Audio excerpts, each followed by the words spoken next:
Village food with Rupsana. আমি সেই রূপসানা আবারও হাজির হলাম প্রত্যেক দিনের মতন দারুণ স্বাদের চট জলদি নাস্তা রেসিপি নিয়ে।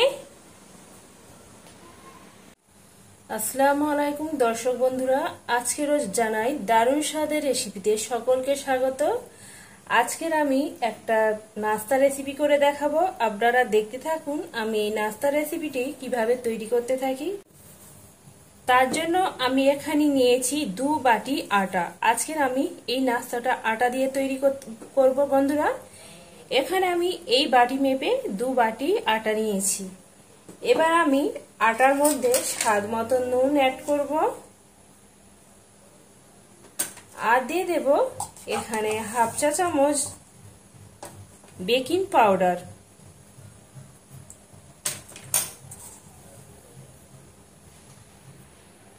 এবার আমি সমস্ত শুকনো উপকরণ আটার সঙ্গে এইভাবে মাখিয়ে নেব।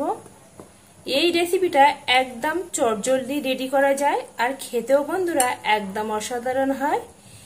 এখানে আমার শুকনো উপকরণ মেশানো হয়ে গেছে। এবার আমি এখানে অল্প অল্প পানি দেব আর ব্যাটারটা রেডি করতে থাকবো।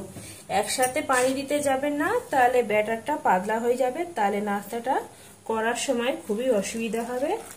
এইভাবে আমি একটা হাতা নিয়েছি আর হাতার সাহায্যে আমি এইভাবে অল্প অল্প করে পানি দিচ্ছি আর ব্যাটারটা রেডি করছি।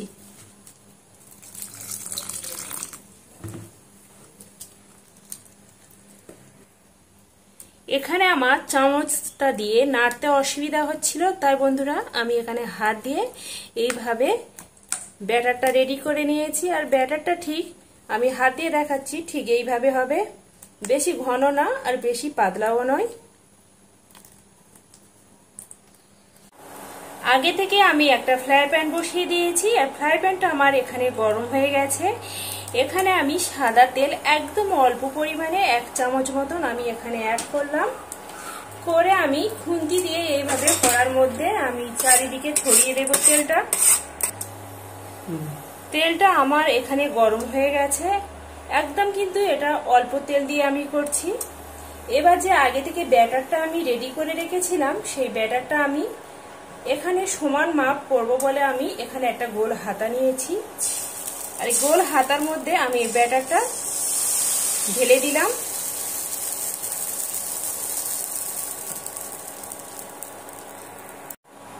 দেখতে পাচ্ছেন বন্ধুরা, এখানে আমার একটা নাস্তা রেডি হয়ে গেছে। এবার আমি এটা তুলে নেব। আবারও আমি এখানে একটা নাস্তা আমি দেখাচ্ছি আপনাদের। এইভাবে করে সমস্ত নাস্তাগুলো আমি রেডি করে নেব বন্ধুরা। এর ফাঁকে বন্ধুদের কাছে ছোট্ট একটা রিকোয়েস্ট, যেসব বন্ধুরা আমার চ্যানেলটি এখনো পর্যন্ত সাবস্ক্রাইব করেনি, প্লিজ বন্ধুরা একটা সাবস্ক্রাইব করে দেবেন। যেসব বন্ধুরা সাবস্ক্রাইব করে দিয়েছেন তাদেরকে জানাই অসংখ্য ধন্যবাদ। পাশে থাকা বেল আইকনটি প্রেস করবেন। আমি যখন কোনো এইভাবে সহজ সহজ নতুন নতুন রেসিপি দেব, সবার আগে নোটিফিকেশন আপনাদের কাছে পৌঁছে যাবে। দেখতে পাচ্ছেন বন্ধুরা, আমার এখানে নাস্তাটা কত সুন্দর জালিদার মতন হয়ে যাচ্ছে। এই দেখতে পাচ্ছেন বন্ধুরা, উপরটা কি কত সুন্দরভাবে ড্রাই হয়ে যাচ্ছে আর উপর থেকে একটা ছিদ্র ছিদ্র ভাব চলে আসছে। এই নাস্তাটা একদম জালিদার আর একদম নরম তুলতুলে, মুখে দিলেই মিলিয়ে যাবে। সকালবেলা চটজলদি এই নাস্তাটা একদম রেডি করে নেওয়া যায়। আর একদম কত সুন্দরভাবে নাস্তাটা আবারও আমার রেডি হয়ে গেছে। এখানে এই নাস্তাগুলো করতে বেশিক্ষণ সময় লাগে না। এইভাবে করে আমি সমস্ত নাস্তাগুলো একদম রেডি করে নেব। আবারও আমি এখানে একটা তৈরি করে দেখাচ্ছি বন্ধুরা।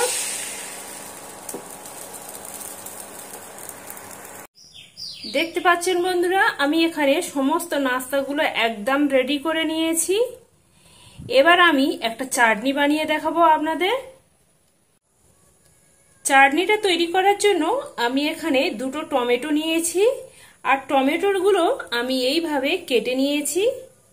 আর নিয়েছি 2টো এখানে শুকনো লঙ্কা।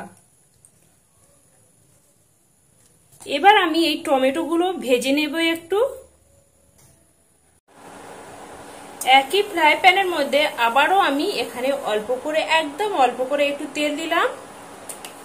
তেলটা আমার গরম হয়ে যাক। তেলটা আমার এখানে গরম হয়ে গেছে, আর টমেটো আর ঝালটা আমি এর মধ্যে দিয়ে দেব।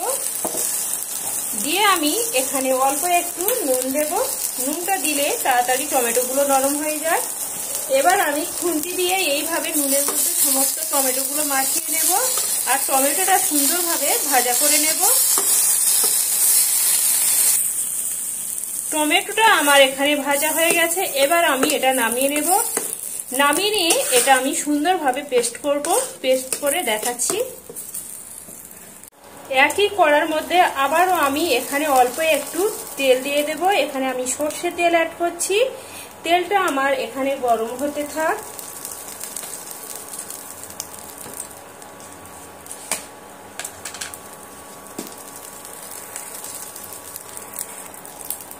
তেলটা আমার এখানে গরম হয়ে গেছে। ফোড়নের জন্য আমি এখানে অল্প একটু কাঁচা জিরে অ্যাড করলাম, সুন্দর ফ্লেভার হয়। কাঁচা জিরেটা আমি কয়েক সেকেন্ডের জন্য ভাজা করে নিলাম। সুন্দর একটা গন্ধ বের হলে আগে থেকে যে পেস্ট করা আমি টমেটোগুলো রেখেছিলাম সেটা আমি এর মধ্যে দিয়ে দিলাম। দিয়ে আমি এটা এইভাবে নেড়ে চেড়ে নেব।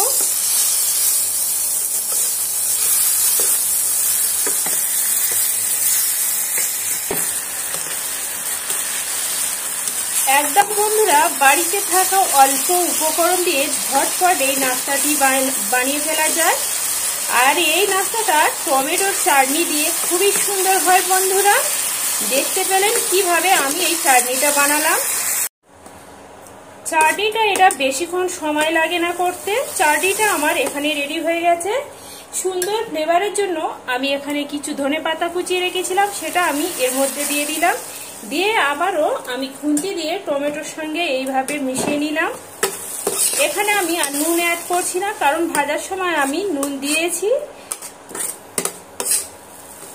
এই চাটনি আর নাস্তা দিয়ে একদম অসাধারণ হয় খেতে বন্ধুরা। এইভাবে হলেও আমার মতন একবার খেয়ে তৈরি করে দেখবেন।